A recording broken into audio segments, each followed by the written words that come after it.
tal vez se cambia a las 7. ¿Bien? De 7 a 8:40. Tal vez. Estamos viendo para ver cuántos estudiantes son. Ejemplo, de alternativa es a las 7 de la mañana. Vamos a ver cuántos son. Que han matriculado 19. Bueno, yo soy zootecnista, soy ingeniero civil. La materia se divide en dos partes, ¿no? En una parte teórica que es el 75% y una parte práctica que es el 25%, ¿sí? Que son los laboratorios. Los laboratorios ustedes los van a dar con el profesor pueden ayudar. Este 75% está dividido en tres cortes, ¿no? En 30, 30, 40, ¿sí? Entonces, en el primer corte hacemos un parcial 1, en el segundo corte un parcial 2 y el parcial 3. Son 3 parciales en cada corte. Los laboratorios se computan individual con la nota de teoría, ¿sí? El profesor laboratorio ingresa su nota a plataforma, yo ingreso la de teoría y el sistema las computa, ¿ok? Tienen que estar pendientes con ese cálculo porque a veces se puede quedar en 292, 293 y el sistema no los va a pasar. ¿Más? Ok. Bueno, entonces vamos con el proyecto docente. Se lo voy a enviar al correo. Ella le envió un correo. ¿Sí le llegó, verdad? Sí. Ok. Se le envía el correo al proyecto docente. Ok, entonces las clases van a ser magistrales. Algunas van a ser con diapositivas, otras van a ser con marcador. ¿Okay? Son 3 cortes, 30, 30 y 40, 3 parciales. Uno de esos 3 parciales es individual, los otros 2 en grupo. ¿Sí? Igual. Uno de los 3 parciales es individual. Aleatorio. No, depende de. Lo que pasa es que tengo que hacer una evaluación de ello. Entonces necesito tomarle una nota individual. A veces el primero, a veces el segundo, a veces el tercero. ¿Sí? Casi siempre el primero. Casi siempre el primero. ¿Ok? Ok, la lista se pasa en casi todas las clases. ¿Ok? Con 15 minutos de retraso. La asignatura se pierde con 10 faltas, ¿no?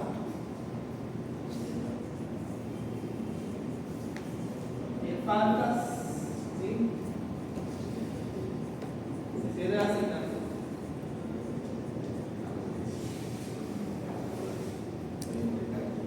Con 10 faltas. Los parciales que dijo que se llama grupo De 2. Entonces, con 10 faltas se pierde la asignatura. Creo que nunca he aplicado esa, la de las 10 faltas. Lo que hago es colocar el cero en el parcial abierto. O sea, lo que se debería hacer es cuando tienen las 10 faltas, se informa al departamento académico para que le retiren la materia de excelente. ¿Sí? Pero lo que yo hago es colocar cero en el último corte. Ya lo he hecho varias veces. ¿Ok? Las diapositivas yo se las envío, todo el material de las diapositivas yo se los envío. Les envío también todos los parciales de todos los semestres anteriores. ¿Ok? Todos los parciales de todos los semestres anteriores para que practiquen y a veces salen puntos de parciales anteriores y entonces ya tienen allí como que practicar. ¿Ok? Entonces, recomendaciones: no utilizar celular en clase, para que estén pendientes acá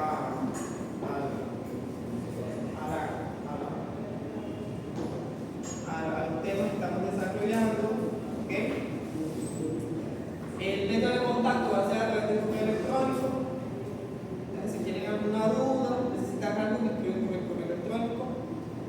No me convoquen. No me llamen ni me escriban por WhatsApp porque no les voy a responder. Hay un horario de atención a estudiantes, va a ser miércoles.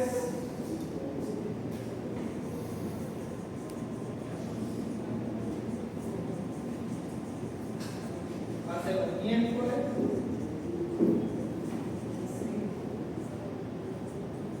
De 8 a 10 y los jueves también de 8 a 10. ¿Sí? Se llama sala de servicio. Es la sala que está allí enfrente de la fotocopiadora. Al lado. ¿Sí? Al lado. Allí es donde yo los atiendo. Casi siempre llegan en el día antes del parcial a preguntar. Puntos del parcial. Ok, otra recomendación que estén pendientes de sus notas de teoría del laboratorio. Ok, como les dije, el sistema las computa. Ya me ha pasado dos veces, y hace unas cuentas, ¿sí? Y le da 293, 294, y el sistema no lo pasa. Y entonces les toca repetir la asignatura. Entonces digan al profesor de laboratorio de teoría que les coloque una décima de más para que el sistema no pase. Si quieren profesor. ¿Ok?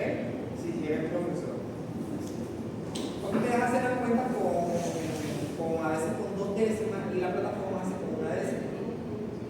¿Oye? Es por eso. Ya me han pasado dos veces eso. Para que estén pendientes.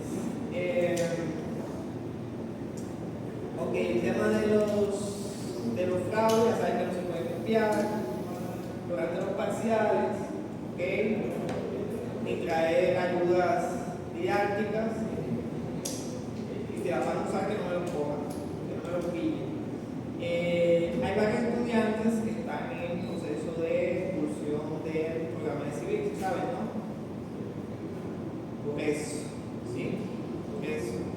Y hay otros que están en proceso disciplinario porque escuchan música en el salón, y hay otro estudiante, creo que es de segundo o tercer semestre, que parece que estaba la puerta cerrada y no sé, como que la ventana, no sé, y se metió por la ventana. También está en proceso Si te quería dar la clase. disciplinario. No los expulsan, pero les colocan eso en la hoja de. Le hacen la anotación en la hoja de vida. ¿Okay? Entonces van a pedir un certificado de estudio o un certificado para cualquier cosa y les aparece eso. ¿Oye? Cuando se gradúe, ¿no? Cuando se gradúe, piden un certificado de nota y allá al final le aparece. El estudiante fue sancionado por esto y el tiempo.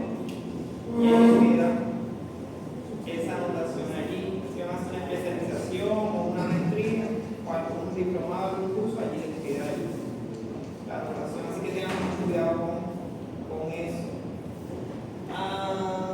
Digamos que acá en Norte ha sido tranquilo, pero algunas veces me ha pasado.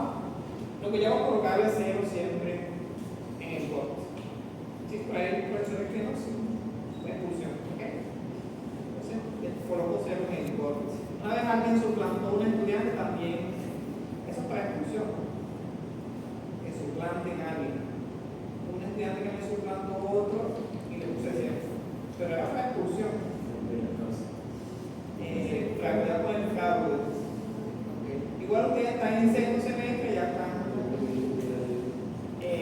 digamos que más conscientes de la situación. ¿Okay? Lo de las excusas.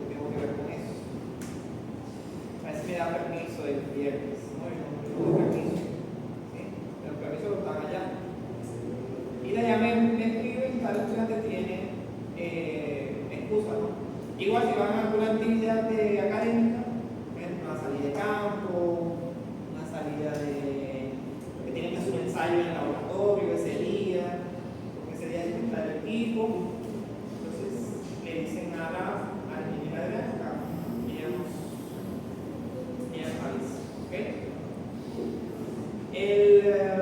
Ok, ahora hacemos con el contenido del curso.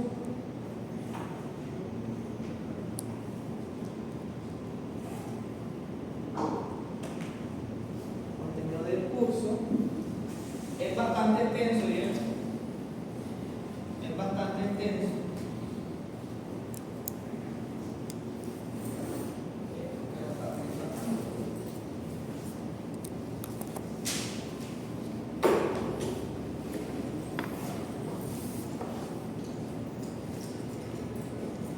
Entonces comenzamos con casi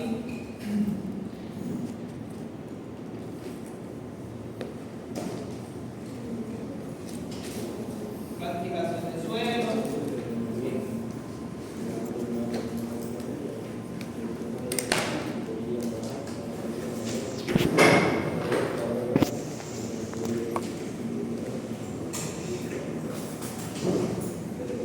relaciones peso-volumen,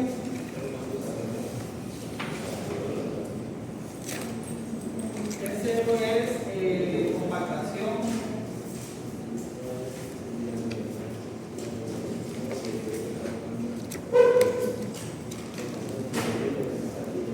movimiento de piernas, el cuarto es hidráulica,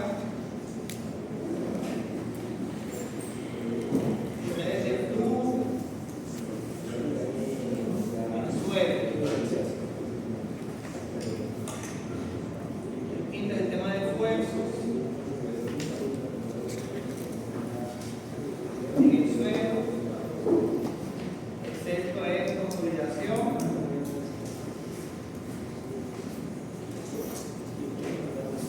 No pusieron de acuerdo. Séptimo es fuerza,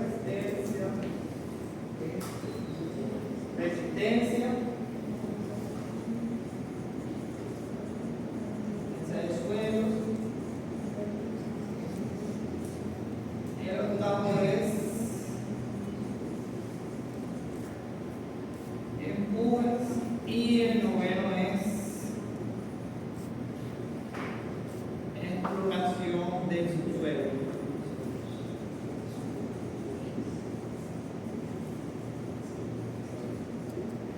Okay.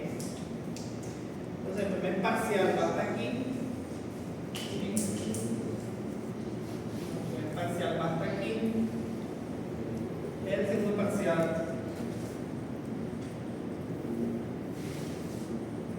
va hasta aquí. ¿Sí? Y estos son los temas del tercer parcial.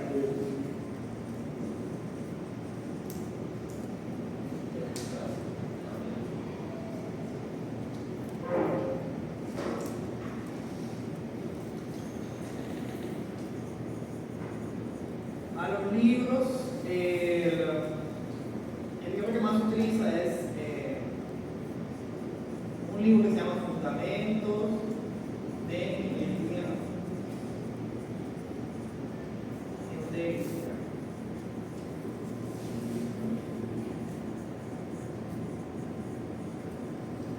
De Brajadas. Es el que más se utiliza. Hay varias ediciones, ¿eh? Entonces cualquier edición le sirve. La primera, la segunda, la tercera, la cuarta, la quinta, la sexta, la séptima, la octava o la novena. En campo la 9. En la biblioteca están esos libros, ¿cierto? En la biblioteca están esos libros. O cualquier libro de mecánica del suelo, ¿sí? Cualquier libro de mecánica del suelo.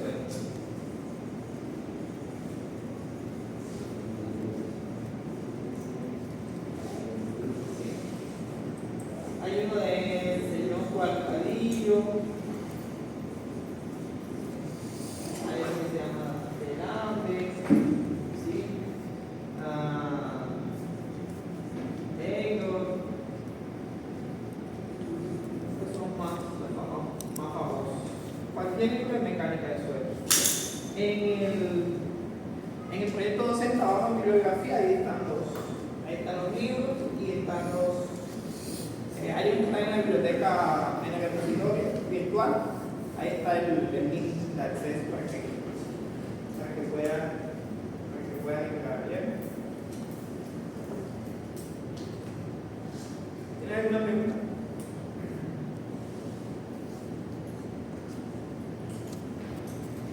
El parcial es 100%. Sí. La asistencia. Sí. Parcial 100%. Baraja 2. Baraja 2. Ajá.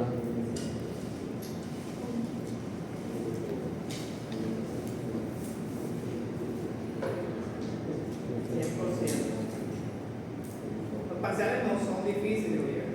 No son difíciles. Pregúntale a sus compañeros del semestre anterior. Se saca 5. ¿Ah? Se saca 5. Sí. Sí. Generalmente las notas son como cercanas al 5 o cercanas al 2. O sea, el que estudia saca nota muy alta, el que no estudia nada saca nota bajita. Sí, porque casi siempre diseño el parcial para que demore por lo menos media hora. Los parciales no son difíciles. Esta base un poquito de la materia como se estudia. La materia se estudia resolviendo los ejercicios, los problemas, ¿sí? Y una parte teórica que es importante para entender el fenómeno, pero la resolución de ejercicios es fundamental. ¿Sí? Es fundamental. Ustedes toman el problema que vean más difícil y resuelven ese. Si resuelven cualquier ejercicio. ¿Ok?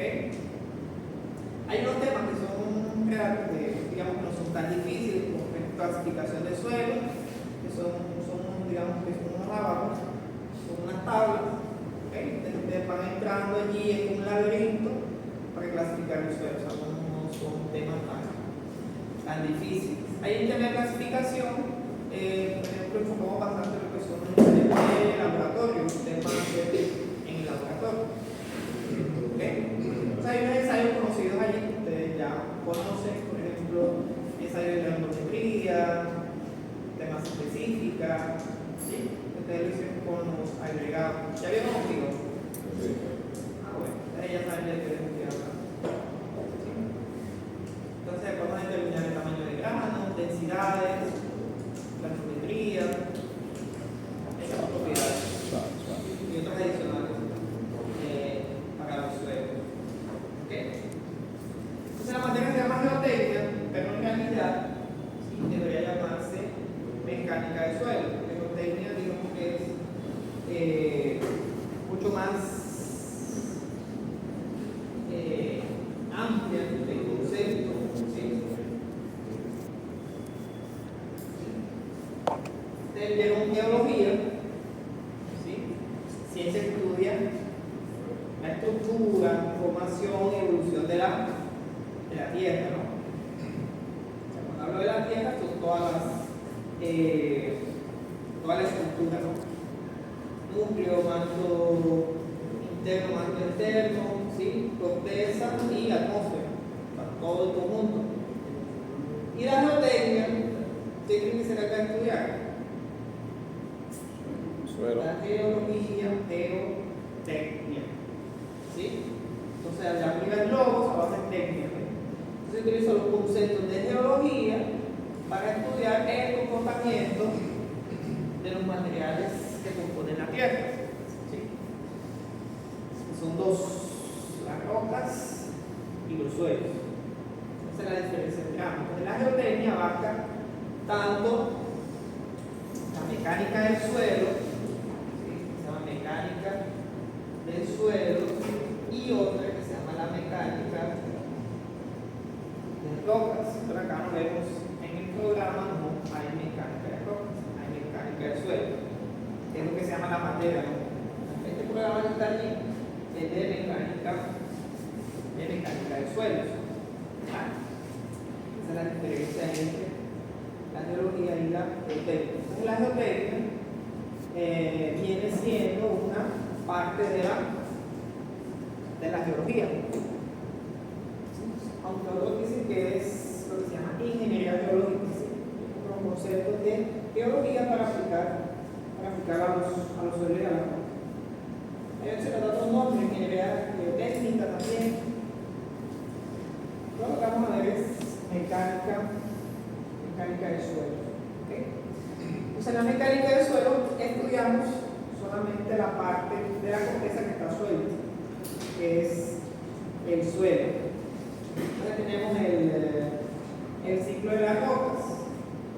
Ustedes se lo saben de memoria, ¿no? Yo me acuerdo de un dibujito ahí. Primero es lava, roca, No se acuerdan nada. roca ígnea, roca metamórfica, roca sedimentaria. Entonces tenemos acá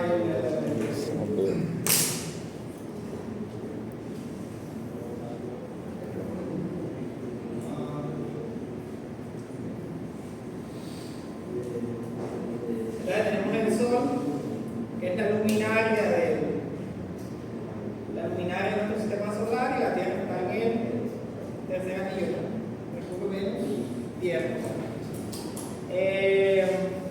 Está digamos que el sistema solar interno y está la parte externa. Entonces, en la parte interna están los planetas que son sólidos, y en la parte externa los planetas que son gaseosos o semigaseosos. Hay 8 planetas y un planetoide que es Plutón. ¿Okay? Y además de eso, algunos planetas tienen satélites, por ejemplo el satélite de la Tierra se llama Luna, ¿sí? Que es, digamos, un bloque de roca, principalmente basalto. La Luna está compuesta principalmente por el basalto, que es una roca ígnea, ¿no? Sí, una roca ígnea, ¿no? Se dice que la Luna fue un asteroide que tocó con la Tierra, ¿sí? Y se llevó parte de la masa de la Tierra y quedó, digamos, orbitando alrededor de la Tierra. La Tierra tiene ¿cuánto tiempo de edad? De crecimiento. 4.600 millones de años, que es lo mismo que tiene la luminaria, el Sol, tiene 4.600 millones de años.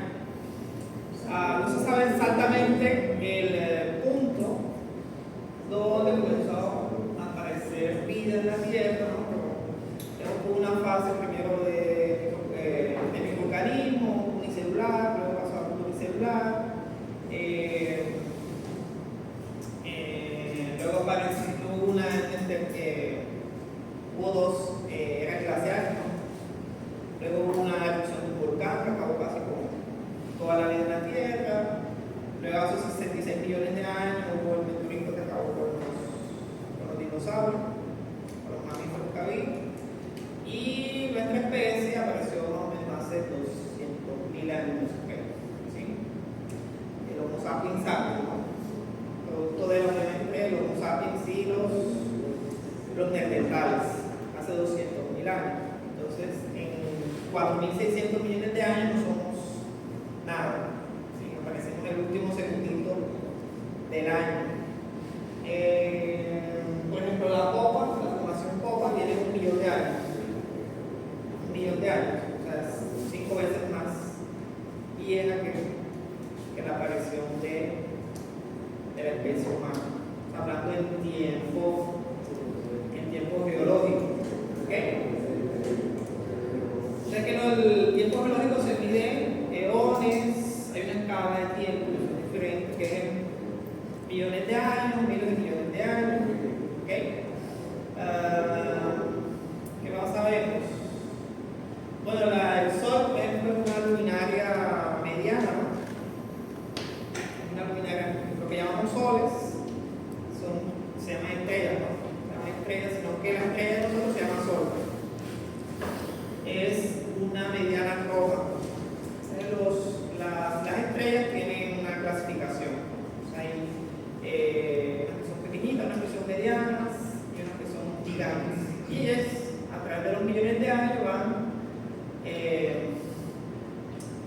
va evolucionando, no, tienen una vida y mueren, ¿no? Entonces las que son pequeñitas y medianas con el Sol, ellas acaban convirtiéndose en unas estrellas que se llaman enanas blancas, ¿sí?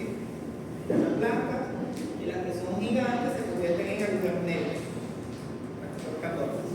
¿Ok? Bueno, de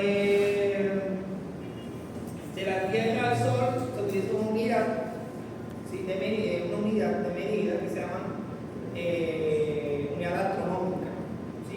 Como una escala que yo tomo aquí y mido esas distancias en el espacio, o si no, en tiempo, ¿sí? A la velocidad de la luz. Entonces, por ejemplo, la luz que emite el Sol sobre la Tierra demora más o menos 8 minutos en llegar. Para la luz que yo veo, o sea, del Sol que estoy viendo ahora, salió allá hace 8 minutos. ¿Sí? La estrella más cercana al Sol es una que se llama Próxima Centauri, está a 4.26 años luz. Entonces, la luz que emite esa estrella, bueno, esa no se puede ver, es una enana roja, pero Próxima Alpha Centauri sí se ve, y esa demora 4 años en llegar. De la luz que yo veo de noche, demora 4 años en llegar acá. Fue la luz que salió de allá hace 4 años. Hay otras estrellas que ustedes escuchan hasta 100 años luz, 50 años luz, 100 años luz. Es porque la luz que estoy viendo salió de allá hace ese tiempo. ¿Ok? Entonces la Tierra tiene unas capas internas y externas, ¿no? Son dos puntos de biología. Entonces tenemos el núcleo, que es de hierro fundido. Tenemos el manto, ¿sí? Tenemos un manto que es casi sólido, tenemos el manto interno, el manto externo, y acá hay una pequeña capa, ¿sí? Que se llama la corteza. La parte superior del manto, y hay otra capa que se llama astenosfera, que es fluida, que es el magma. Y está esta pequeña capita que se llama la corteza terrestre. ¿Sí? En la corteza terrestre vamos a encontrar suelo y roca, ¿cierto? Hay una parte que está totalmente sólida, que se llama la litosfera. Listo viene que es de roca. Y la parte de encima están los suelos. Los suelos están acá arriba, ¿no? Esta capita, ¿cuánto mide? Aproximadamente 35 kilómetros. 35 kilómetros, que no es nada, ¿no? La astenosfera que mide 80, 100, más de 100 kilómetros. O sea, prácticamente es nada. La corteza terrestre. ¿Por qué es sólida? Porque acá tenemos una atmósfera. ¿Sí? ¿De qué es la atmósfera? ¿De qué? ¿De qué es la atmósfera?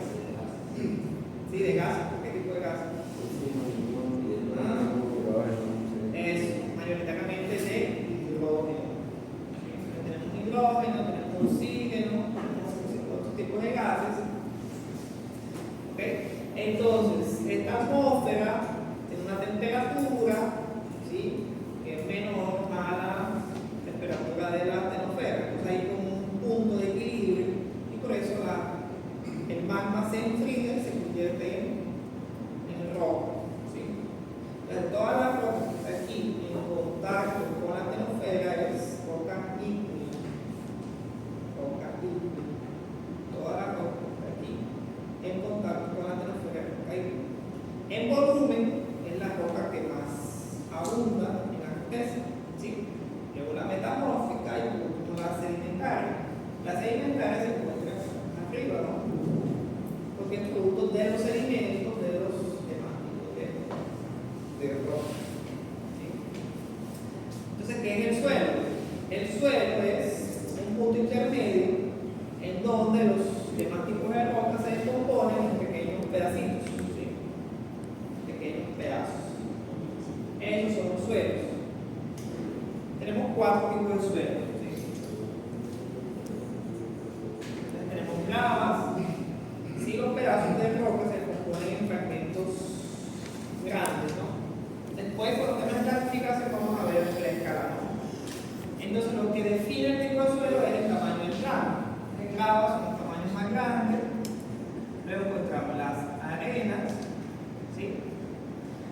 los limos.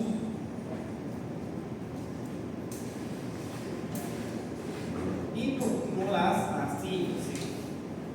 Repartimos aquí los materiales allí. Y decimos suelos gruesos, suelos finos. ¿Sí? Estos suelos están en estado suelto, ¿sí? Acá ven las arenas. ¿Sí? Digamos que las arenas son las que tienen aproximadamente más de 0.07, ¿sí? La malla 200. ¿Sí? Todo lo que está antes de la malla 200, o sea, 0.075 milímetros, es suelo grueso, grava o arena. ¿Sí? Lo que pasa a la 200 es suelo fino. Digamos que esa es la. Y aquí está el número 4, número 40. Sí, la 475. ¿Sí? O sea, están en grado, están en las arenas. Y las arcillas es 0.002 milímetros. Entonces, el tamaño del grano primero define el tipo de suelo. Estos suelos, ¿sí? Limos y arcillas tienen otra propiedad que se llama plasticidad. ¿Sí? Plasticidad o consistencia. ¿Sí? Esta propiedad, ustedes toman un limo, una arcilla, le colocan agua y ustedes le pueden dar forma, se dejan moldear. ¿Sí? Si quieren hacer una bola, se dejan una bola. Si quieren hacer un cilindro, se dejan un cilindro. Entonces ellas tienen esas propiedades, ¿sí? De consistencia. Se deja dar forma. Las arenas y las gravas, ¿sí? Tienen una propiedad diferente que se llama compacidad. ¿Sí? Se llama compacidad. ¿Qué es esa compacidad? Es la propiedad que tiene el suelo con las partículas de acomodarse dentro de un volumen. ¿Sí? Dentro de un volumen. Nunca han llenado, digamos, que algún recipiente con arena y no cabe y lo baten para que baje, o lo vibra para que baje. ¿Sí? Cuando vayan al pote del arroz, el azúcar y lo lentejas y lo vibra para que sea más volumen. Bueno, esa es esa propiedad, ¿no?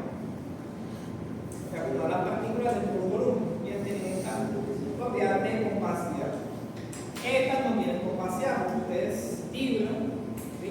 Una arcilla o un limo no va a expulsar aire. ¿Sí? Entonces, son diferentes. Estos suelos, por ejemplo, tienen buen drenaje y estos mal drenaje. ¿Sí? Entonces aquí el agua puede fluir fácilmente y aquí hay mal drenaje. ¿Sí? Hay arcillas y limos que se demoran 20 a 25 años para que una gotita de agua salga. ¿Okay? Entonces hay dos problemas con los suelos. ¿Sí? Hay dos problemas con los suelos. Y es el agua y el aire. Ustedes traen una muestra de suelo, o un suelo, o un núcleo de suelo, ustedes van a encontrar lo siguiente: van a encontrar partículas sólidas, ¿sí? Es sólido, y van a encontrar un montón de huecos, un montón de vacíos. Y dentro de esos vacíos va a haber agua y aire. ¿Okay? Va a haber agua o aire. Entonces, ¿cómo expulso el aire de allí? ¿Sí? Se hace una fuerza. ¿Sí? Se hace una fuerza dinámica, o una fuerza estática, o una fuerza vibratoria. Entonces, si yo quiero expulsar el aire de una arena o arcilla, yo aplico vibración para expulsar el aire. ¿Sí? Y eso es lo que le llamo compactación, que es el tercer tema. Entonces, en la compactación vamos a ver las propiedades del suelo cuando yo le expulso el aire. ¿Okay? Ahora, cuando todos los huecos están llenos de agua, ¿sí? Cuando todos los huecos están llenos de agua, ya la propiedad de compactación desaparece porque el objetivo es expulsar el aire. Es decir,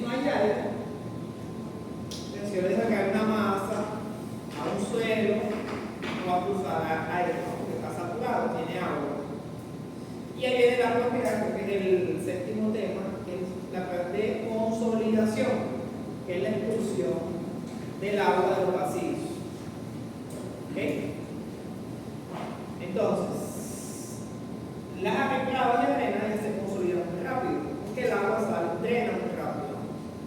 Las límulas, arcillas, ellas tienen mal drenaje, se demoran mucho para expulsar el agua. Entonces la consolidación es mucho más lenta. ¿Okay? Entonces por eso está el cuarto tema, porque es el tema de hidráulica y redes de flujo, en donde se va a estudiar la propiedad que tiene el agua de fluir a través de los vacíos. Cuánto demora el agua que salió de allí, cuáles son las propiedades de ese suelo. ¿Okay? Y tenemos un problema mucho más grande con las arcillas y los limos, que cuando tratamos de hacer esa consolidación o de expulsar el agua en las limos y las arcillas, los vacíos son muy pequeñitos, son muy microscópicos, ¿sí? Entonces, como el agua no puede salir y ustedes están aplicando una presión, ¿qué sucede? La presión del agua aquí dentro aumenta, ¿sí? Llamamos presión de agua, presión en los poros. Presión en los poros. Esa presión en los poros ya no son los mayores problemas que hay con los suelos. ¿Por qué? Porque esa presión en los poros lo que hace es disminuir esta unión que hay entre las partículas, esa resistencia. La resistencia en los suelos se da mediante esa fricción que hay entre las partículas. Entonces, si yo tengo mucha presión de agua, ¿sí?, tratando de salir, esa fricción disminuye, ¿sí? Y eso es lo que yo quiero en los suelos, que me disminuya la resistencia. Si esa presión es mayor que esta fricción entre las partículas, el suelo colapsa, ¿sí? Entonces, si nosotros han visto, por ejemplo, el rompimiento de un talud o de una ladera, sucede por eso. Sucede por eso. Porque los esfuerzos que están sosteniendo el suelo, o sea, los de fricción, son menores que los que están actuando sobre él. ¿Okay? Entonces la resistencia que tengo se iguala a la que está actuando y el suelo colapsa mediante ese sistema. ¿Okay? Entonces volvemos acá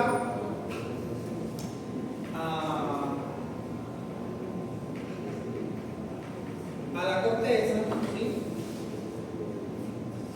Ok, entonces tenemos el ciclo de la roca. Ok, entonces esta astenosfera aquí,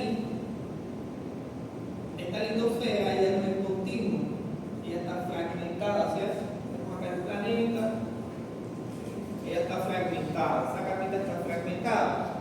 Esos fragmentos se llaman placas tectónicas, ¿sí? Entonces, dependiendo de cómo sea el movimiento de este magma en la astenosfera, va a ser el movimiento entre las placas. Entonces, tenemos un movimiento de convección, ¿sí? ¿Sí? Movimiento de convección que van a converger o que van a diverger. Entonces, si convergen, pues tenemos aquí, ¿sí?, unas fallas entre placas que se llaman de convergencia, que convergen, ¿no? Hay unas en donde se están separando porque el movimiento, ¿sí?, entonces aquí se encuentran, ¿sí?, y en otras se separan, ¿no? Hay una que se separa y hay una en donde hay cortantes, ¿no? Se corta, hay una que va hacia acá el movimiento y otra que va hacia allá. ¿Okay? Un ejemplo de esta cortante, la falla de San Andrés, que hay en California. Hay una película de eso, es una falla cortante, ¿no? Aquí, que se está separando, ¿sí? Por ejemplo, la placa sudamericana con la placa del Pacífico, ya se están separando. Una que está convergiendo, la placa sudamericana con la placa de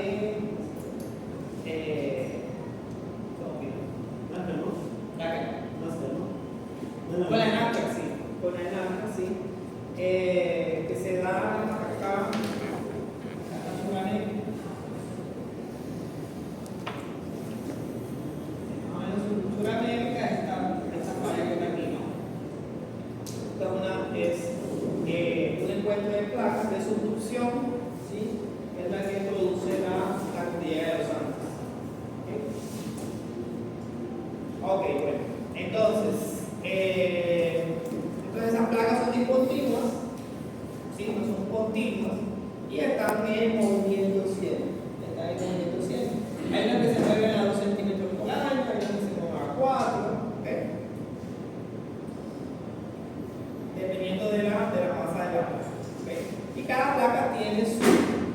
su espesor, su composición, su tipo de roca, ¿ok?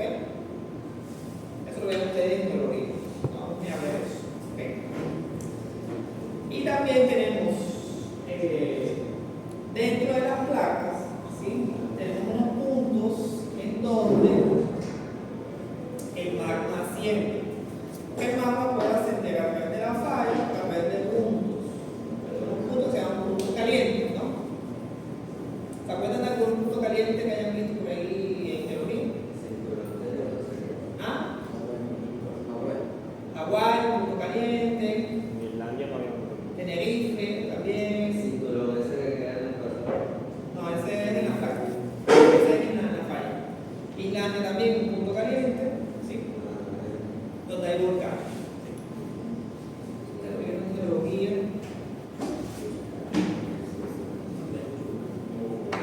Entonces, el volcán hace erupción o sale magma por la falla, ¿ok? Entonces, cuando ese magma se solidifica o se enfría, forma un tipo de roca. Es la roca ígnea, es la roca producto del enfriamiento del magma. ¿Okay? Es la única roca que se forma del magma directamente. Entonces, hay los procesos de formación de la roca ígnea, uno que se llama intrusivo y otro que se llama extrusivo, ¿no? Que da origen a dos tipos de roca ígnea. Una que se llaman plutónicas y otra que se llaman volcánicas. ¿Sí? ¿Se acuerdan? Intrusivas, extrusivas. Volcánicas porque se forman fuera del volcán. Y las plutónicas o intrusivas porque se forman dentro del volcán o dentro de la misma corteza. ¿Okay? Pero digamos que si el enfriamiento es muy, muy lento, ¿sí? Los cristales se forman y se pueden ver a simple vista. Entonces son intrusivas o plutónicas. Y las volcánicas es que el enfriamiento es muy rápido, demasiado rápido, que no da tiempo para que los minerales cristalizen y se vean a simple vista. Entonces se llaman volcánicas o extrusivas. Plutónicas se llaman por el dios Plutón, que era el dios de las profundidades, de la inframundo, no sé, algo así. Pero viene de ahí el dios Plutón. ¿Okay? Entonces, entre las rocas ígneas tenemos la más abundante, que es el basalto, ¿okay? Que es extrusiva. Entonces tenemos basalto, tenemos otro tipo de roca ígnea, granito, que es intrusiva, que es la más abundante. ¿Qué otro tipo de roca ígnea tenemos?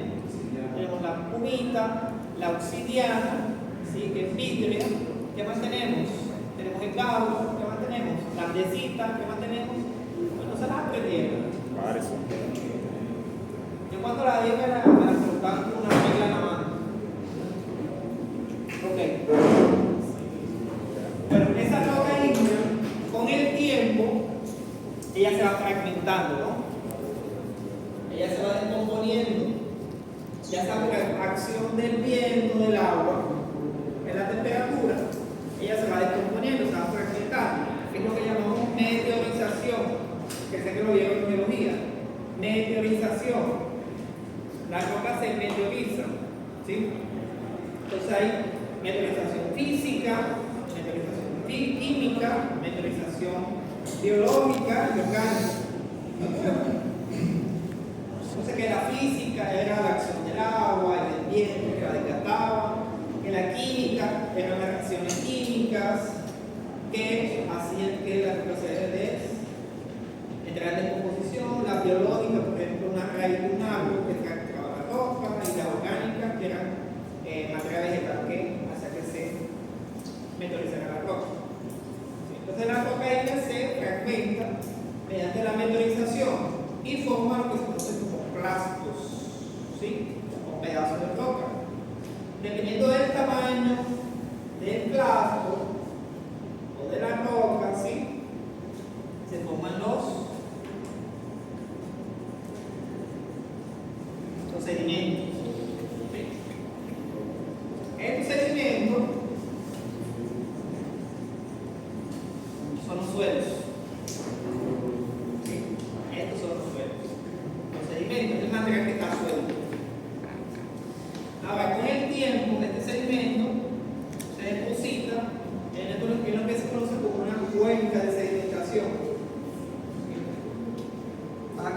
volcán, hace fusión, ¿sí? Y acá está el océano, o un cuerpo de agua, ¿ok? Esta roca viene por aquí, se va fragmentando la línea y se deposita aquí en la cuenca de sedimentación. Entonces los granitos más gruesos quedan acá, ¿no? Entonces los medianos quedan por acá, más finos quedan por acá y así sucesivamente, ¿ok? Entonces los que más pesan son más difíciles de arrastrar que los que menos pesan, ¿ok? Entonces se van hacia la profundidad.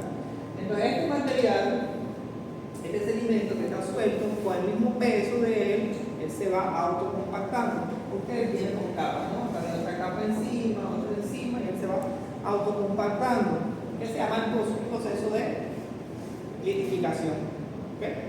La compactación y litificación. Y entonces se produce un tipo de roca, y que es la roca sedimentaria. ¿Sí? Entonces depende del tamaño del grano, se llama el tipo de roca sedimentaria. Entonces si es de grava, ¿sí? Si son gravas, aparece una matriz y se forma una roca que se llama el conglomerado, que son una roca producto de los pedazos de los otros tipos de roca, ¿no? Que tiene una matriz cementada, ¿okay? Entonces se llama conglomerado. Luego lo sigue pedacitos más pequeños, tamaño de arena, ¿sí? Entre casi 1 milímetro y 4 milímetros, y se llama ese tipo de roca, ¿no? Arenita, ¿no? Luego le sigue fragmentos mucho más pequeños, el tamaño de los limos, se producen las limonitas. ¿Ya vieron los nombres? Y las más finas se llaman arcillolitas, porque son producto de pequeños fragmentos de arcilla. Y ahí se producen las rocas sedimentarias detríticas, ¿sí? Están otras que son las químicas, ¿sí? Que es cuando tenemos aquí reacciones entre los fragmentos con los productos que hay en el agua. Entonces, si hay mucha sal en el agua, por ejemplo, productos de la decomposición de conchas, de moluscos, de caracoles, se forman un tipo de roca sedimentaria que se llaman las calizas, ¿okay? Hay, por ejemplo, se come yeso también, tipo química, y ahí se forma también el carbón mineral, ¿sí? Carbón mineral también se forma. El carbón mineral es la cuenca de sedimentación, pero que tiene un porcentaje de materia orgánica del agua en concentración, se forma el carbón mineral, ¿sí? Ahora, con el tiempo, estas rocas sedimentarias también se puede meteorizar y convertirse en una roca, en sedimentos nuevamente, ¿no? Entonces ahí el ciclo se repite. Ahora, hay un tipo de roca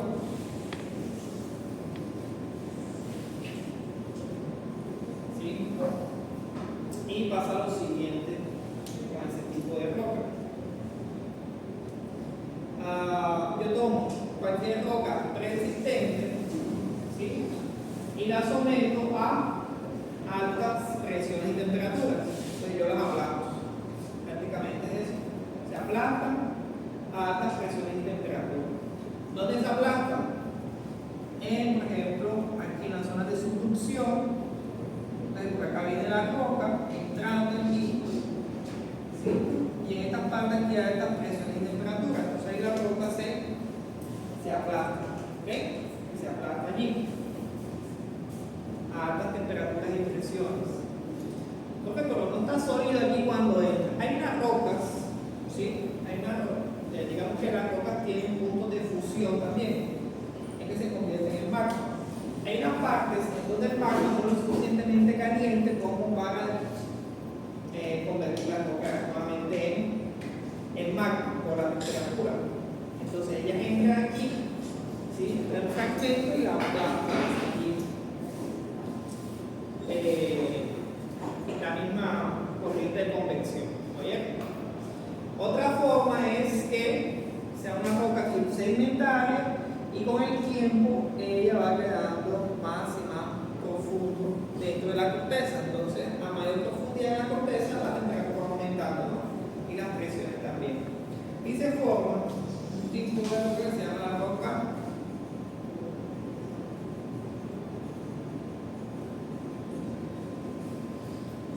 una roca metamórfica. ¿Sí? La roca metamórfica es ese proceso, ¿sí?, de ablandamiento, alta presión y temperatura, que se llama metamorfismo. ¿Sí? Hay dos tipos de metamorfismo, uno que se llama regional y uno que se llama de contacto, ¿no? De contacto. ¿El regional cuál es? Este que les estoy diciendo, ¿sí?, que es aquí la roca y se aplasta, o que va entrando acá a altas profundidades y el mismo peso de la corteza y la temperatura la va aplastando. Este es el de regional. Y está el de contacto. ¿Por qué se llama de contacto? Porque está en contacto. ¿Sí? Acá está la corteza. ¿Sí? Entonces, esta roca ígnea que está aquí, por ejemplo, el contacto con el magma, ¿sí?, el magma la aplasta y a alta temperatura y presión. ¿Sí? Entonces se llama de contacto. O también, por ejemplo, acá, en el volcán, por ejemplo, va entrando el magma y aquí en la roca ígnea o sedimentaria, el magma entra aquí y puede hacer presión y temperatura sobre este tipo de roca. Ahí se produce también una roca metamórfica por contacto. ¿Ok?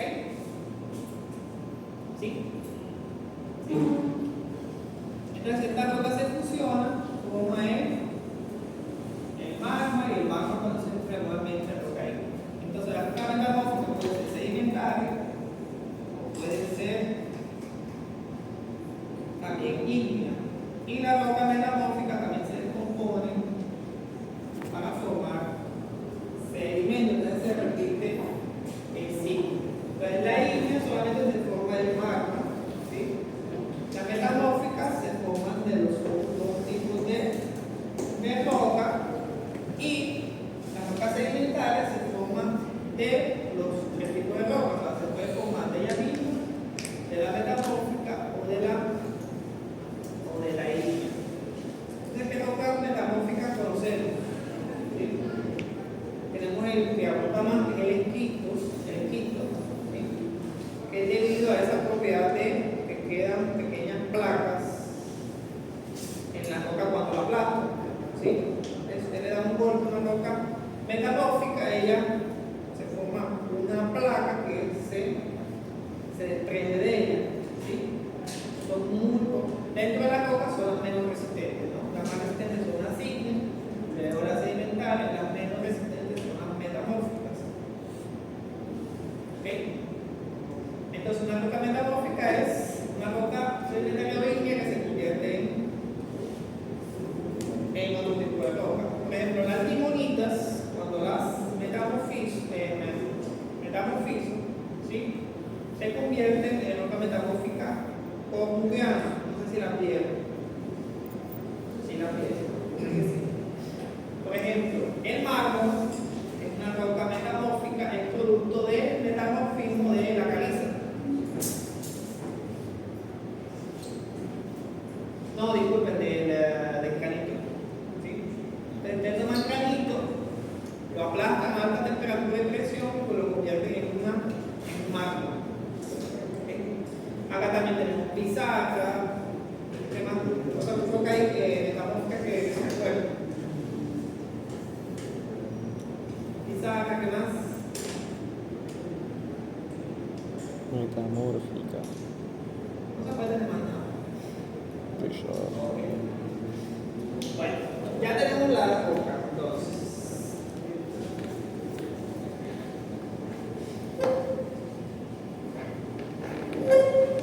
Bueno, entonces las rocas, el volumen, las que más abundan son las ígneas, luego las metamórficas, luego las sedimentarias. En área, ¿sí?, en lo que cubre la corteza, las que más abundan son las sedimentarias, ¿no? Luego las metamórficas y luego las ígneas, en área, ¿no?, lo que cubre la corteza. Okay. Entonces de la roca se va a formar el suelo o el sedimento, que está aquí. Hay tres flechitas llegadas aquí, que viene de la composición de los tres tipos de rocas. Y ahí se forman esos sedimentos, que acá no lo vamos a llamar sedimento, lo vamos a llamar suelo. ¿Sí?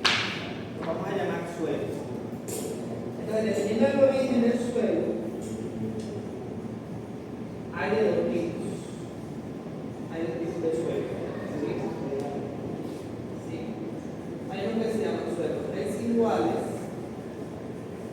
y uno que se llaman suelos transportados. Acá hay un término. Suelos residuales y suelos transportados, dependiendo del origen.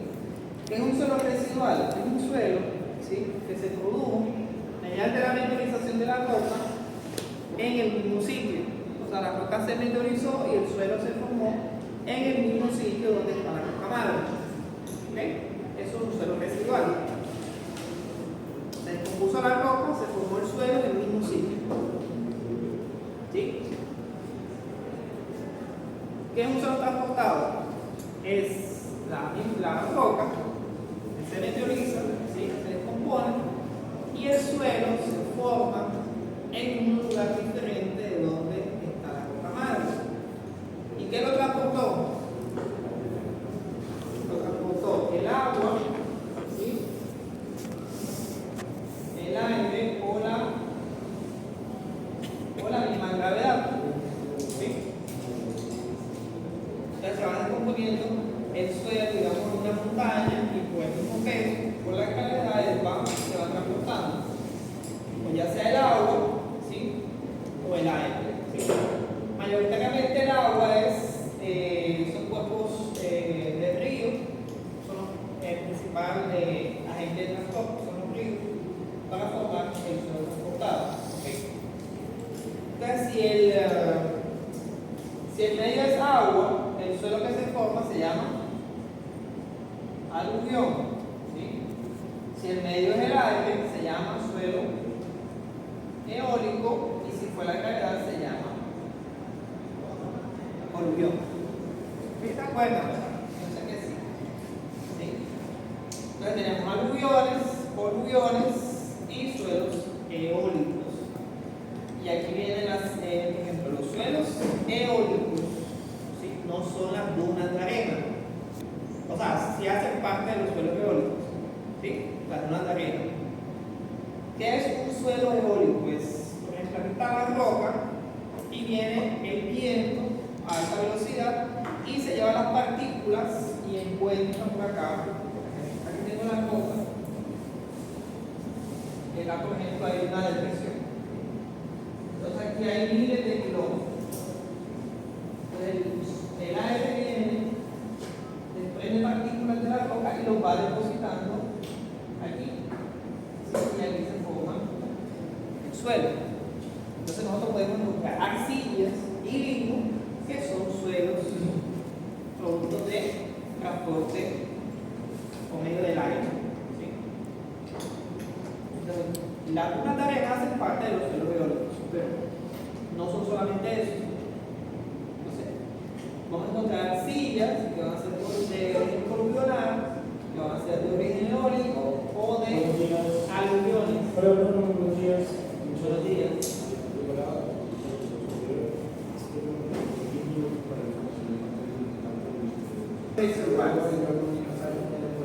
Los suelos residuales tienen hay de dos tipos de suelos residuales. Y ese depende de la roca se meteoriza, ¿sí?, el suelo se forma en el mismo lugar, es un suelo residual. Entonces hay dos condiciones para clasificar el suelo residual. Una, si el suelo todavía conserva propiedades de esa roca madre. ¿Okay? Si todavía se parece. ¿Se parece qué? Composición química, color, textura, ¿sí? Si todavía tiene fragmentos de esa roca madre, ¿okay?, se conoce como un suelo residual joven. ¿Sí? El suelo residual joven, o también se llama saprolítico. Sapro significa que es como, no basura, sino como un residuo de algo, ¿sí?, como algo putrefacto de algo. ¿Sí? Entonces el suelo saprolítico o joven es ese que todavía conserva propiedades de esa roca. ¿Sí? Por eso se llama joven, porque todavía no es por el tiempo ya, es porque todavía conserva propiedades de la roca madre. ¿Y ¿Y cuál será el frente al joven? Veo. Viejo. Adulto. Mayor. Maduro. ¿Sí? El suelo residual maduro es el suelo que se formó de la roca madre y que no posee ninguna de las propiedades o características de la roca que le dio origen. ¿Sí? Entonces vamos a decir que está maduró, pero no maduró con el tiempo, maduró con otra cuestión. ¿Sí? Ya le voy a explicar. Vamos a suponer que usted tiene una roca madre acá. ¿Sí?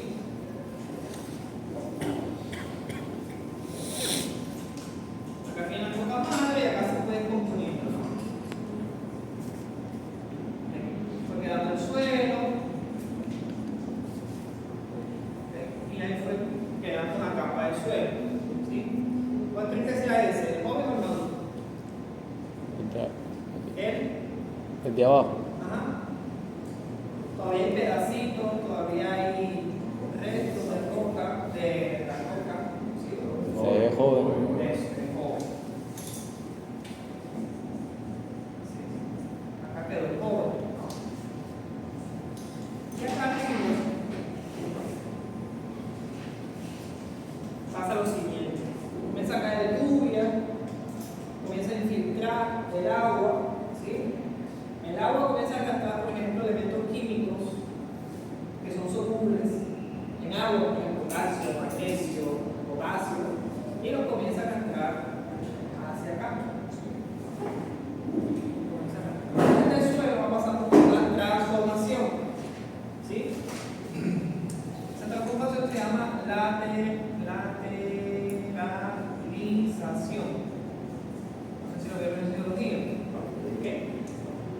Se forma lo que se conoce como la laterita. ¿Sí? La laterita, que es un tipo de roca, pero esto es lateralización. ¿Okay? Entonces, este suelo que está acá, que la edad es menor que esta, es el maduro.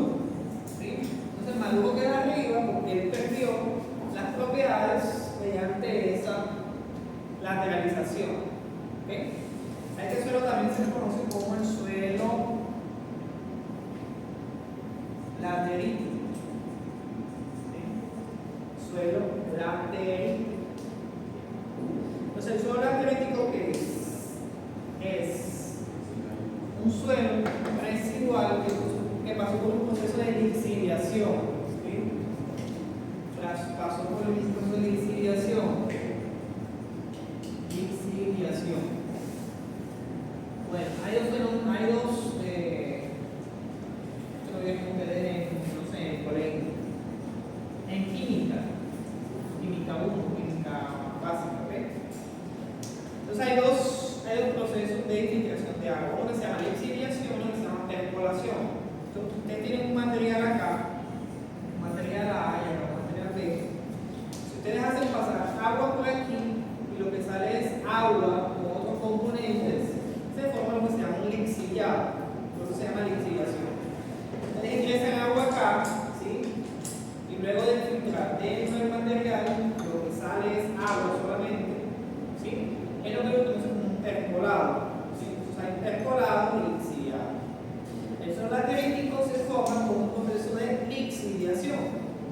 El agua ingresa aquí, ¿sí? Y filtra elementos que son más solubles en agua, ¿sí? Son arrastrados, por ejemplo el calcio, el magnesio, el potasio, son arrastrados, y los elementos que son más pesados, que son menos solubles en agua, se concentran aquí. ¿Sí? Como las rocas, mayoritariamente están compuestas por minerales de tipo silicato, ¿okay? Los elementos químicos que se concentran acá mayoritariamente son el aluminio y el hierro, ¿no? El aluminio y el hierro, ¿sí? Los metales, vamos a ver los metales pesados. Entonces aquí se concentran esos elementos químicos. Este suelo laterítico tiene una propiedad y es que se ve rojizo, ¿sí? Se ve rojo. A él le pasa la mano y lo mancha. producto de la concentración de hierro. ¿Ok? Ahora, estos suelos lateríticos o estos suelos residuales, más bien, se forman aquí, en esta parte del planeta, en la parte tropical y subtropical. Este es el planeta Tierra, ¿no? Este es el trópico, que es el de Cáncer, y este es el de Capricornio. Entonces aquí en la franja tropical, ¿sí?, del planeta es donde se producen los suelos residuales. ¿Por qué aquí en esta zona? Porque hay unas propiedades o unas condiciones ambientales de temperatura y presión en donde se produce esta lateralización, ¿sí? Por eso se llaman suelos tropicales también. Ustedes escuchan suelos tropicales, pues son suelos con lateralización, solamente se producen aquí, ¿no?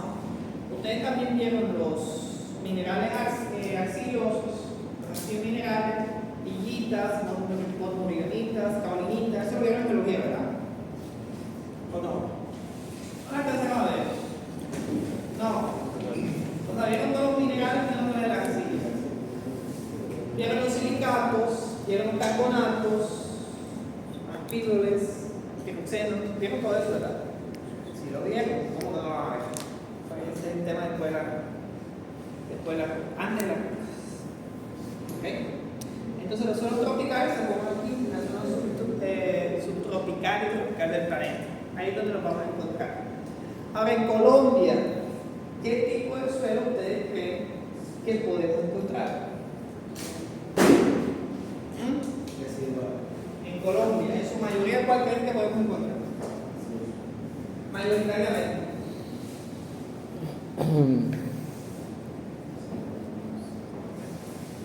Pues por el mapa ese.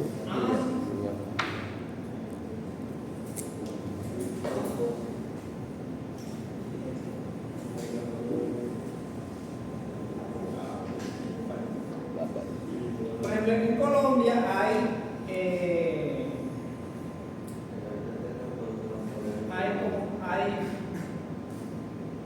un relieve bastante accidentado debido a la cordillera de los Andes. Entonces, en toda la región andina, en todo el centro del país, en el suroccidente, vamos a encontrar este tipo de suelos. Mayoritariamente se hay bastante montaña, bastante inclinación. Sí, transportados, sí. Y de hecho estos transportados los voluviones. Sí. Entonces ustedes ven las noticias, por ejemplo, la vía de Bogotá a Villavicencio, de Bogotá a Cali, la de, por ejemplo, de Quito a Medellín, siempre ustedes ven que hay deslizamiento, ¿no? Es porque son voluviones, ¿sí? Son suelos que están formándose por la gravedad. ¿Ok? Voluviones. Entonces acá vamos a encontrar muchos voluviones. Aquí entre las cordilleras hay ríos, ¿no? Acá hay ríos. Hay muchos ríos en Colombia. Entonces ahí vamos a encontrar bastantes aluviones. Casi toda la zona aquí es Mamonala, para allá es aluvión. ¿Sí? Son todos aluviones. ¿Ok? Suelos residuales hay, sí hay en Colombia, pero son en menor cantidad que los suelos transportados, ¿no? Aunque está en una zona tropical. ¿Dónde hay bastantes suelos residuales? En Brasil hay bastante y en Centroamérica también hay bastantes. Es donde más abundan los suelos residuales. Acá en Colombia son más suelos transportados, ¿sí? Debido al relieve, ¿sí? Debido al relieve y a la formación de ríos que hay. ¿Sí? Un lugar donde hay mucho relieve, hay más ríos, ¿sí? Porque hay mucha más inclinación para la hidrografía superficial.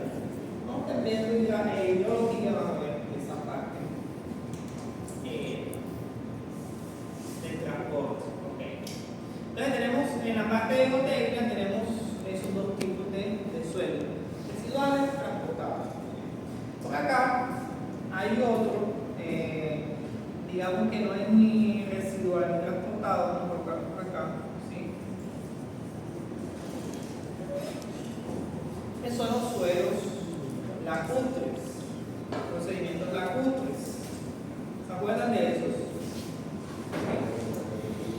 ¿Esto dónde se forma? Eso se forma cuando hay una cuenca cercada. ¿Sí? Una cuenca cercada en que una botica de agua, una cuenca cerrada, una botica de agua que está aquí se va hacia el centro, a un cuerpo de agua, o sea, es cerrada, no tiene salida al mar. ¿Sí? Hay un lago, para que me entiendan, hay un lago. Entonces se llaman lacustres. Entonces todos los sedimentos que atrae el agua hacia el lago, ¿sí? Esos sedimentos se van depositando hasta que desaparece el lago y se forma el suelo lacustre. Bogotá, por ejemplo, está sobre un depósito lacustre. Bogotá. ¿Sí? Antes había un gran lago allí, en la sabana de Bogotá, que se llama la sabana de Bogotá. Hay un gran lago allí, todos esos son depósitos de sedimentos lacustres. ¿Sí? Se llena el lago de sedimento y se forma ese tipo de suelo. Estos suelos tienen unos microorganismos que por eso se conocen, se llaman diatomeas. No sé si no vieron eso en biología. Son unos pequeños microorganismos, ¿sí? Unicelulares que se forman con las algas que hay dentro de los lagos. Entonces ellas quedan dentro de los depósitos de suelo y por eso se conoce este tipo de suelo. ¿Okay? Profe, ¿es el mismo tipo de suelo que hay en la Ciudad de México, donde se está construyendo solar? No. La Ciudad de México no fue un proceso natural, fue un proceso de. Ahí había un lago donde está la Ciudad de México. Los aztecas tenían una ciudad que se llamaba Tenochtitlán. No se sabe el nombre. Bueno, había una ciudad en un lago, ¿sí? En el centro del lago, se llamaba Tenochtitlán. Entonces, cuando los españoles tuvieron una guerra con los aztecas, ganaron los españoles y luego, ¿sí? Como las pirámides y las ciudades aztecas eran muy grandes, no podían, demolerse en un edificio, lo que hicieron los españoles fue esclavizar a los indios y luego mandarlos a aterrar todo el lago. ¿Sí? Mandaron a aterrar todo el lago. Pero no retiraron el agua, sino con el agua allí. Entonces quedó un suelo más o menos con 80% de saturación. O sea que de todo el volumen, 80% es agua. Luego con el tiempo, con el sistema de acueducto, la ciudad extrae el agua de allí. Entonces aceleró el proceso de consolidación de los suelos.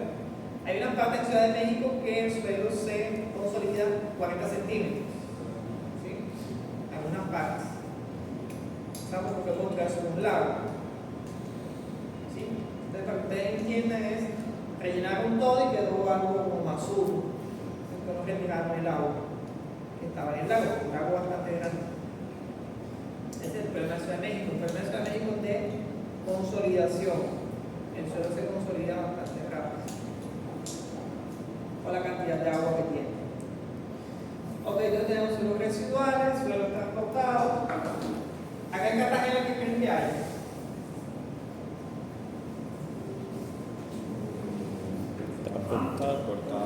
Transportado, sí. Acá abundan más que todo depósitos playeros, ¿no? Entonces todos son transportados. Es lo que más hay acá en Cartagena. Aunque aquí cerca de la popa son suelos, ¿cuál? Coluviones. Son coluviones. Estas partes de acá ustedes encuentran arcillas, por ejemplo, que son arcillas de origen aluvional, transportadas también acá en esta parte baja. Ustedes van de arena. Boca Grande también, el centro también, bastante depósito de arena. Estos son depósitos playeros, ¿sí? Son como isla artificial, digámoslo así. ¿Okay? Acá tenemos la formación de la popa, ¿no? Que es la misma piedra de aquí. Aquí hay una piedra de oliva, ¿no? Ustedes excavan aquí a 40, 50 centímetros de popa, ¿sí? Es la misma formación de la popa. Acá hay un fragmento, ¿sí? Ahí hay otro, y lo que estaba en la mitad se meteorizó, ¿sí? Se meteorizó. ¿Okay? Acá hay un fragmento, creo que más hacia adelante hay un fragmento todavía de la formación de la popa. Por abajo no están conectados, ¿eh? Por abajo no están conectados. Acá queda un fragmento de esa formación, allá hay otra formación. Ustedes dicen que en el mar hay un fragmento todavía de la formación popa. La otra formación que está cerca de acá es la formación Bayunca. ¿Sí? La formación Bayunca.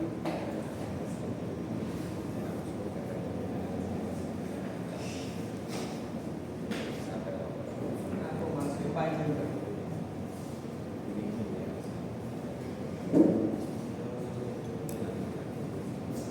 Entonces, van a ver una parte de la corteza terrestre que va a ser solamente roca.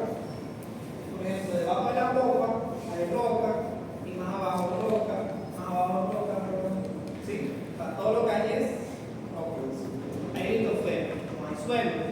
Si ustedes excavan acá, no hay tampoco, no hay suelo, hay solamente litosfera, ¿no? Entonces allí, en estas partes, no podemos aplicar mecánica de suelo, sino mecánica de rocas. ¿Va? Entonces las partes donde se forma el suelo, ¿de cuántos son esos depósitos? Depende, ¿no?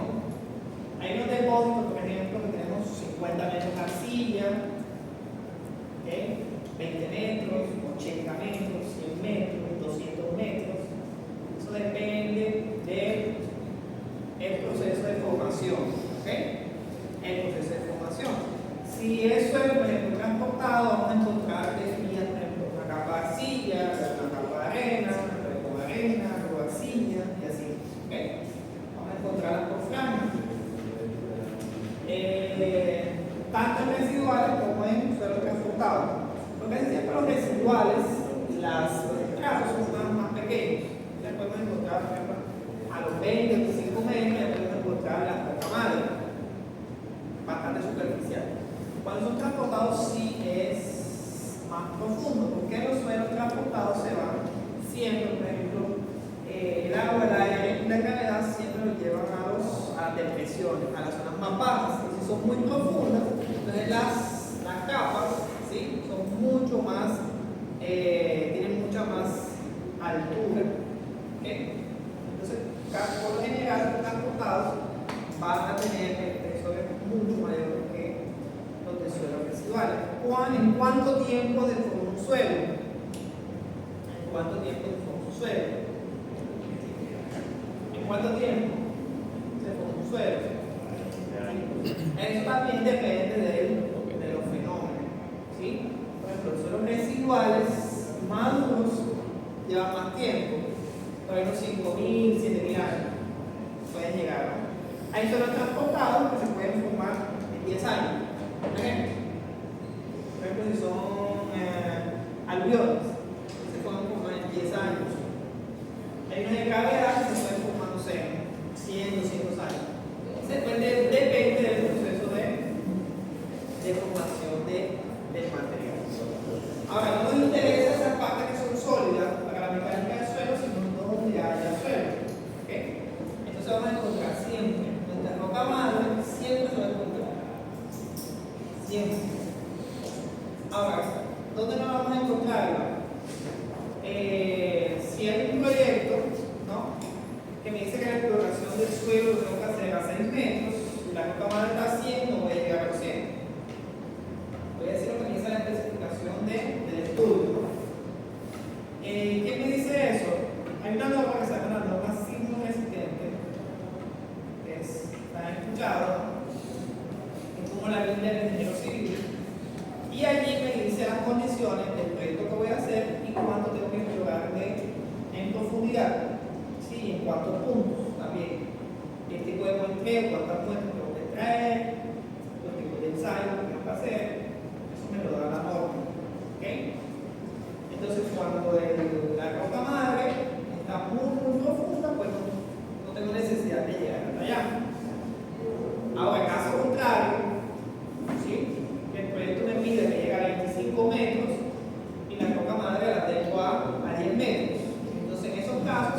tengo que penetrar la roca madre. ¿Sí? Entonces ahí tengo que aplicar tanto mecánica de suelo como mecánica de roca. ¿Ok? Entonces yo tengo el suelo, ¿sí? Y tengo los perfiles del suelo. Los perfiles no son horizontales, los podemos encontrar así. Podemos encontrar oblicuos, horizontales o todos oblicuos. Eso depende del tipo de formación del material. Podemos encontrar así los depósitos de suelo. Entonces, cada depósito, ¿sí? Cada parte del suelo va a tener unas propiedades. Y eso es lo primero que vamos a hacer. ¿Sí? Entonces, yo tengo que hacer una exploración.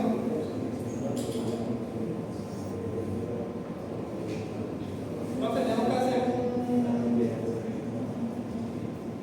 perforar el suelo, sí. Tengo que perforar, ¿sí? Para saber qué hay debajo. Es lo ideal. Entonces yo traigo las muestras, ¿sí? A cada profundidad, y esas muestras tengo que darle un nombre, ¿sí? Es la clasificación, que es el primer tema que vamos a ver. ¿Qué nombre le doy a ese suelo? ¿Con qué le doy el nombre del suelo? Con el tamaño del grano,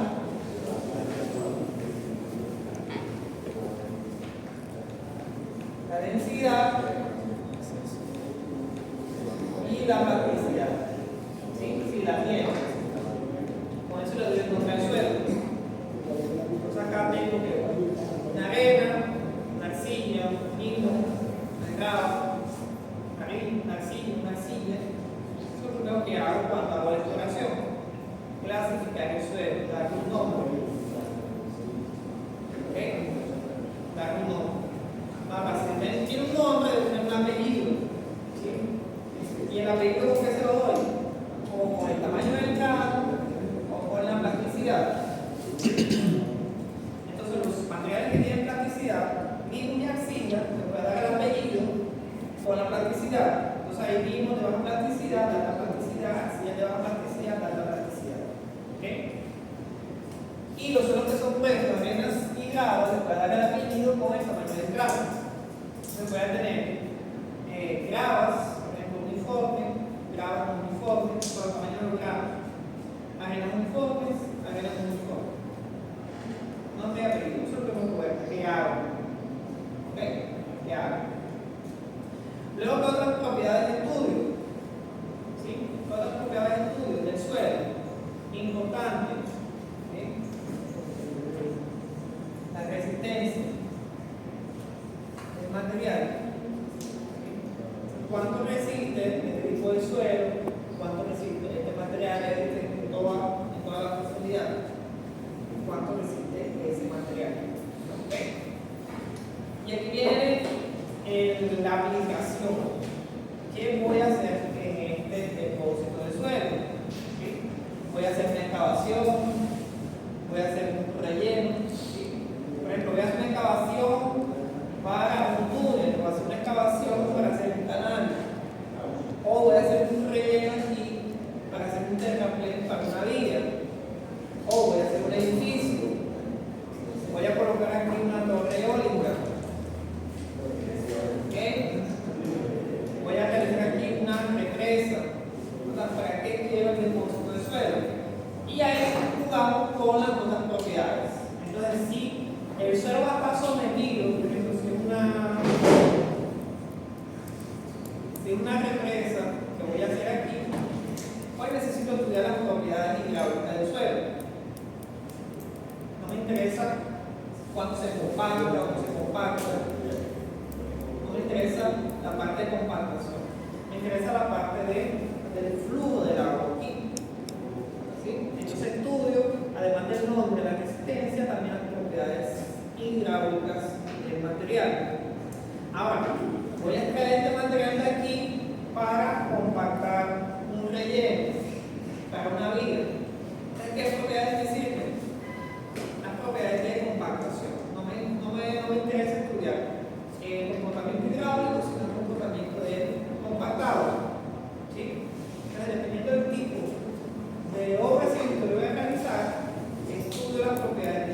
materiales. ¿Ok? Si voy a realizar un edificio, ¿sí? Me interesa estudiar la resistencia del material. Voy a colocar aquí una estructura encima de ella. ¿Ok? Pero para eso sirve la mecánica del suelo, para estudiar las propiedades del suelo para cada tipo de obra. Entonces, cuando ustedes vean en mecánica del suelo, ustedes, una materia que se llama cimentaciones, van a diseñar sus cimentaciones para caso de edificios, para arquitectura. ¿Ok? Con lo que veamos acá, hay una electiva que se llama estabilidad de taludes, que es donde diseñamos estructuras de contención para prevenir rupturas de taludes, o análisis de taludes. Y hay otras materias más específicas, por ejemplo, mecánica de suelos aplicadas a diseño de represas, hay mecánica de suelo para, por ejemplo, para pavimento, de pavimento. ¿Sí? Ustedes después de mecánica de suelo van a ver pavimento, y ahí se acaba la línea, ¿verdad? ¿Sí? Sí. La línea de suelo se acaba en pavimento. Por eso dan de mecánica de suelo, se dan pavimento. ¿Sí? Porque necesitan tener las bases de la mecánica del suelo, porque los pavimentos se construyen con suelo. Entonces será ese orden. Ustedes, por ejemplo, dan mecánica de fluidos, mecánica vectorial, que es estática, mecánica de materiales, que es resistencia de materiales, y dan hidráulica. Hidráulica es una mecánica. ¿Sí? No, que mecánica de fluido ven todos los fluidos, ¿verdad? Pero la mecánica del agua, digamos que es hidráulica. Y acá ustedes mecánica de suelo. ¿Por qué se da aparte de la mecánica del suelo de la mecánica de materiales? Porque el comportamiento del suelo es totalmente diferente a la de los materiales. Por ejemplo, ustedes tienen acá un sólido, ¿sí? Y ustedes le ponen acá una carga, ¿no? Pero aún parece sólido, por eso es concreto, ¿no? Ahora, si ustedes le colocan aquí, confinan ese sólido, o sea, lo confinan, ¿será que necesitan más carga para romper o menos?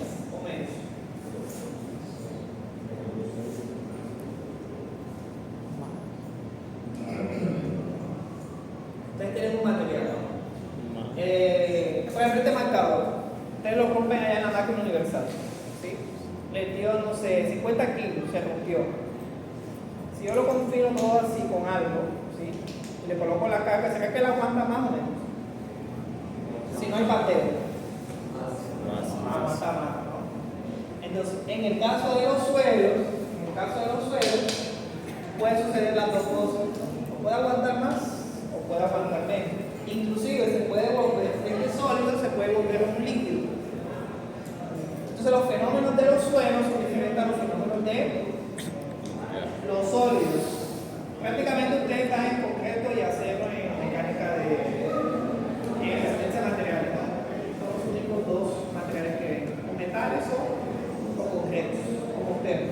El suelo, la mecánica del suelo se va a parte por eso, porque el diseño es diferente, el proceso de análisis, el comportamiento del material a esfuerzo es diferente que los sólidos. Otro ejemplo, por ejemplo, ustedes van acá a diseñar una zapata, ¿no?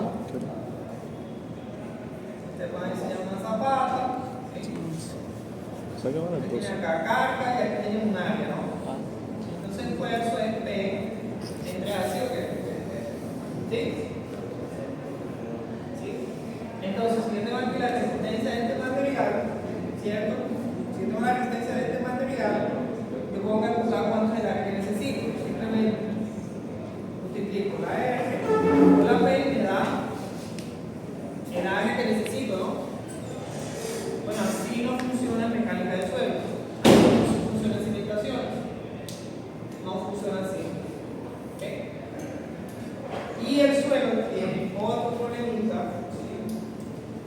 Y es que él está aquí confinado. El centro está confinado.